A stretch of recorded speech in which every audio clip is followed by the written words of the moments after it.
Baik, Assalamualaikum warahmatullahi wabarakatuh.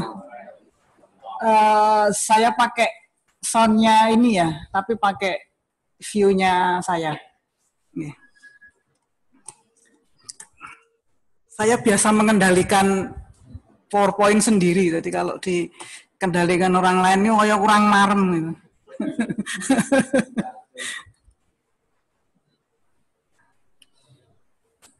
Sudah ketok belum? Bapak Ibu anggota Komisi Irigasi, sangat senang pada pagi siang hari ini saya bisa bisa bertemu dengan Bapak Ibu sekalian, setengah langsung, setengah lewat ini. Tadi saya pikir-pikir kalau sama-sama dari aplikasi, mbok saya dari rumah saja. Dikusen. Jadi kalau dari kelihatan bahwa saya di belakangnya UGM videonya. Pura-puranya tidak di sini. Saya diminta untuk menyampaikan tentang bagaimana peran kelembagaan dalam penyusunan rencana tata tanam tahunan. Nama saya Murti Ningrum, mudah-mudahan sudah ini. Perlu teori tidak Bapak Im? Jadi saya hanya menyampaikan, kita kan berbicara kelembagaan, salah satu kelembagaannya adalah Komisi Irigasi, ini salah satu lembaga pengelola irigasi. Apa bedanya dengan organisasi? Jadi kalau lembaga itu lebih ke kesepakatan kolektif, norma. Jadi ini yang penting itu adalah standar yang diterima bersama. Kenapa? Itu kalau organisasi itu lebih sifatnya seperti lebih formal gitu. Jadi kalau kita pengennya ya Komisi Irigasi ini ya lembaga ya organisasi. Jadi organisasi yang melembaga. Karena ada organisasi yang katanya organisasi papan nama gitu, dibentuk misalkan untuk terima bantuan. Habis itu terus ya bubar gitu. Nah, itu kita tidak ingin Komisi Irigasi itu menjadi organisasi yang seperti itu. Pengennya ya jadi organisasi yang melembaga. Lembaga kesepakatan. Jadi misalnya kalau di rumah saya itu kalau malam hari yang pulang terakhir ya nutup pagar gitu. Kalau digeledah di rumah saya nggak ada aturannya. Undang-undangnya, SK-nya, mulai carry nutup pagar itu nggak ada. Tapi itu berjalan.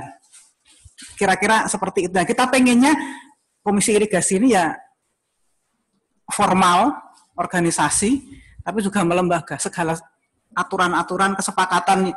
Karena kita di sini kesepakatan ya, kalau Komisi Irigasi yang melahirkan aturan kan kantornya. Tapi kalau ini adalah kesepakatan, kesepakatannya itu jalan. Kalau kita melihat bablasan, dikendalikan sendiri kok ya kebablasan. Kalau kita melihat sistem irigasi itu barangkali kalau Bapak Ibu yang di P3A saya tanya, kalau mengingat irigasi itu apa? Biasanya air, infrastruktur. Tapi jangan dilupakan bahwa di situ ada pengelolaan, ada sistem manajemen. Air, infrastruktur kalau tidak dikelola ya tidak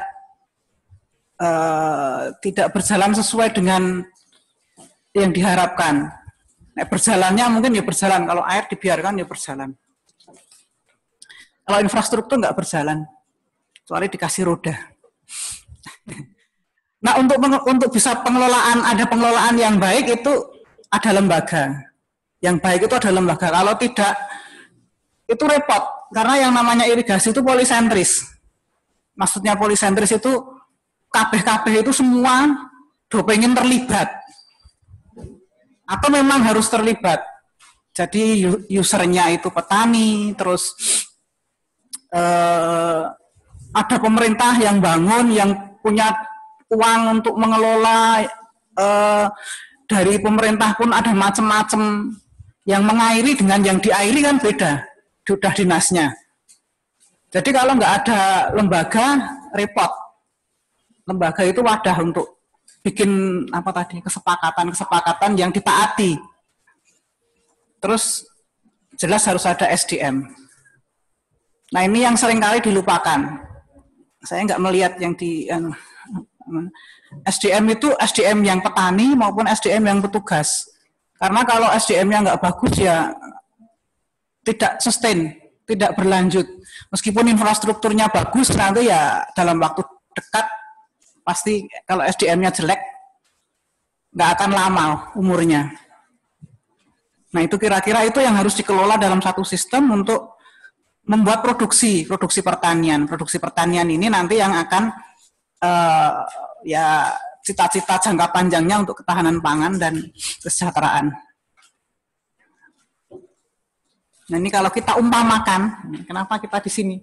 Oh, saya jadi menerangkan komisi irigasi ya, parang betul Pak? Parang ya. Sistem irigasi itu kita umpamakan seperti orang naik bis itu. Jadi karena ini sudah Pak Tito sudah miyos, ini jadi sopirnya Pak Barjo. Bapak Ibu P3A itu penumpang. Penumpang itu memperoleh benefit, memperoleh keuntungan, memperoleh hasil dari sistem irigasi ini. Terus ada prasarana, bisnya itu kan prasarana.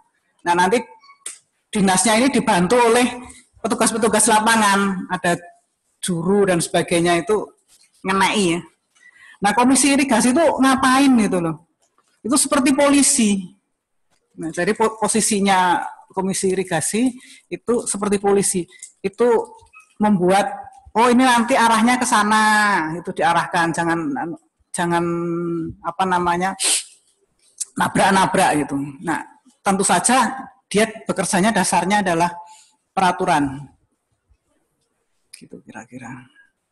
Nah, terus kenapa sih harus ada rencana pola dan tata tanam gitu? Pola tanam ini tata tanam ya, pola tanam dan tata tanam ini harus diatur karena jumlah air terbatas. Apakah aku tak suka samping Mas. Iki lho neng ngarep persis. Jumlah air itu terbatas. Jadi kita sudah melihat kalau dikatakan bahwa sumber daya air itu bisa diperbaharui, ya benar, ada benernya, ada tidak tepatnya, karena sumber daya air itu bisa diperbaharui tapi quasi renewable, jadi diperbaharui secara semu, karena yang memperbaharui adalah siklus hidrologi. Kalau siklus hidrologinya rusak, maka sumber daya airnya juga nanti susah diatur. Kemudian pemakai airnya itu makin banyak dan makin bervariasi. Kalau dulu pada saat saya belajar sumber daya air sudah 30 tahun yang lalu, yang namanya air itu kalau sudah di sungai, kalau sudah dialokasikan untuk pertanian, masuk jaringan irigasi, itu ya haknya irigasi, haknya petani dulu. Kalau sekarang tidak, jadi kan airnya kan untuk domestik, untuk industri, untuk lingkungan, untuk macam-macam kan.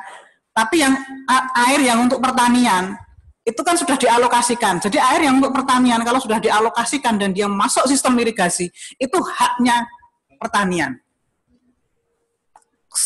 Khususnya tanaman pangan. Tapi sekarang enggak begitu.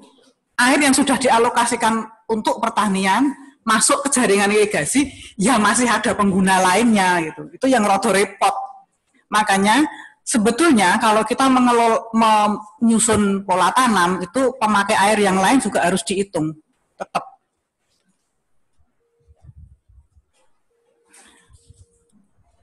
Jadi ini semua pihak harus terlibat, terus mencapai kesepakatan.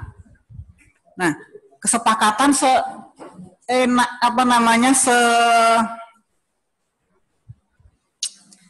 kesepakatan itu sampai pada tahap sidang-sidang rapat ini itu masih partisipatif.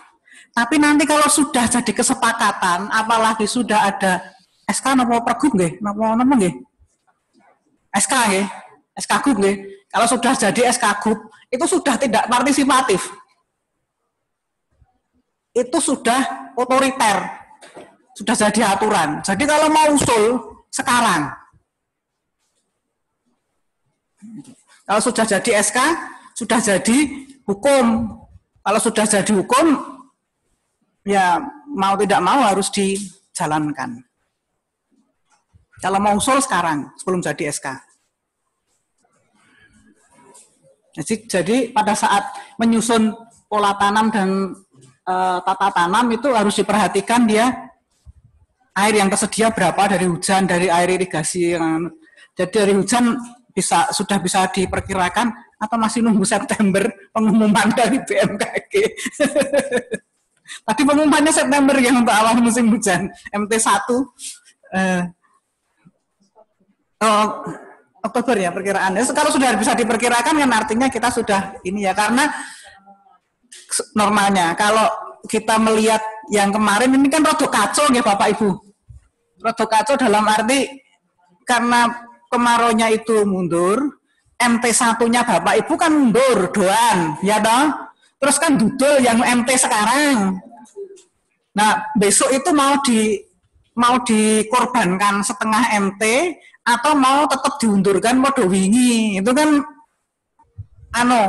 menjadi penggalian untuk sekarang, karena jelas MT2-nya kan kedudul, MT3-nya kan tinggal sedikit, itu cukup apa tidak, apakah nanti MT1-nya akan ngikuti yang normal, apa ngikuti dudulannya kemarin. Kalau yang mundur gitu loh, mundur jangan ikut mundur gitu loh. Jadi ini yang mungkin penentuan pola tanam yang sekarang ini yang agak urgen itu ya, saya kira. Apakah mau ikut biasa normal mulai Oktober atau mulai itu MT1-nya atau ngikuti yang lain gitu. Kalau kemarin saya di di Wadah Selintang di daerah Kebumen itu mereka mengorbankan 1 MT.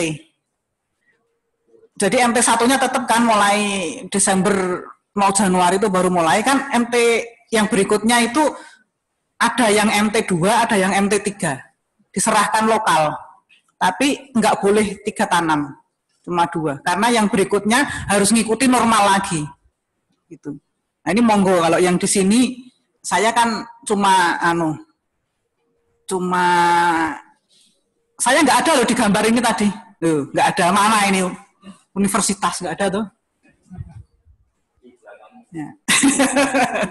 Aku sing gawe kan, aku sing moto. Kan saya nggak nyopir, nggak ngatur, nggak numpak, nggak ngenei. Saya iseng saja orang. Saya tetangganya aja. Oh baik, betul bensin. Juga bukan polisi, juga bukan undang-undang ya. Itu jadi dalam pola tata tanam ini ya ini pemerintah tugasnya memfasilitasi diskusi, tadi memberikan informasi dari PU tentu aja ada prediksi debit, tadi dari BMKG ada informasi ketersediaan air. Nah P3A, GP3A itu mengusulkan penginnya bagaimana. Nah di dalam Komisi Irigasi ini adalah wadah untuk diskusi, wadah untuk koordinasi, karena saya yakin dari dinas-dinas pun punya apa ya namanya keinginan lah apa atau program atau apa gitu ya, yang itu juga harus didiskusikan. Nah di sini tempatnya di Komisi Irigasi. Kalau sudah jadi SK sudah jadi hukum. Ini tantangannya banyak. Tadi ada perubahan iklim. Kalau Pak Barjo tadi mengatakan ada pranoto mongso, titi mongso ya. Pranoto mongso kan waktu, titi mongso itu kayak apa namanya, hubungan dengan makhluk-makhluk, bunga, terus serangga dan sebagainya. Itu apakah salah? Tidak. Itu tepat. Tepat untuk zaman dulu. Jadi dulu pada saat pranoto mongso itu dibuat, saya punya data 100 tahun lebih, 120 tahun sekarang. 25 tahun, 25 tahun. Dulu pada saat pranoto mongso itu dibuat, dalam 25 tahun, itu pranoto mongso punya 3 kesalahan.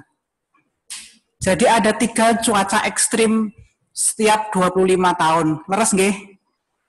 Kira-kira kan 8 tahun siklusnya. Tahun Jawa kan 8 toh. Nah, itu antara lain juga meramalkan salah satunya cuaca, terus nanti ada penyakit, ada dan sebagainya, macam-macam gitu. Tepat. Tapi sekarang anomali iklim itu terjadi tiap 3 tahun. Malah 2 tahun. Nah, alamnya memang sudah berubah, jadi bukan pranoto mongsonya yang salah. Dulu bener, kalau dalam 25 tahun itu salah 3 kali, itu kan bener jenenge.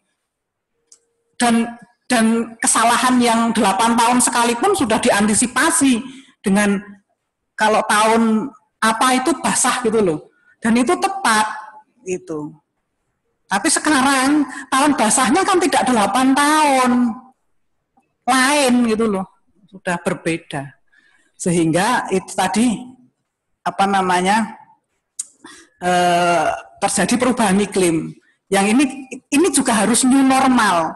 Pranoto mongso ini juga harus diganti kata-katanya. Nanti saya carikan teman sastra biar tetap jadi buku yang tulisan Jawa gitu. Bahwa perubahan iklim ini ya kita nggak bisa balik ke, susah kalau mau balik seperti dulu karena apa? Penduduknya udah banyak banget. Sudah sekian kali lipat gitu. Terus keandalan irigasi rendah, kerusakan infrastruktur ya, saya prihatin sekali ini dengan kerusakan infrastruktur irigasi ini. Pengelolaan tidak sepadan. Kalau kita lihat di daerah irigasi kewenangan provinsi, kewenangan DIY, ya kita semua prihatin ya, kita semua prihatin karena infrastrukturnya tidak ini, petugas yang melakukan pengelolaan juga tidak apa namanya ya tidak terlatih dengan baik, jumlahnya kurang, tidak punya motivasi ya, tidak punya motivasi karena sesuatu semua orang sudah tahu, saya kira. Kemudian alih fungsi. Berapa di Jogja ini yang beralih fungsi? Banyak sekali. Ini saya kira itu Bapak Ibu yang bisa saya sampaikan. Saya membuat permasalahan mungkin ya. Barangkali saya malah membuat ini ya, wah, jadi mikirnya jadi banyak yang harus dipikir. Tapi itulah memang yang harus saya sampaikan. Mudah-mudahan berkenan. Kalau ada hal-hal yang ada kesalahan, saya mohon maaf. Assalamualaikum warahmatullahi wabarakatuh.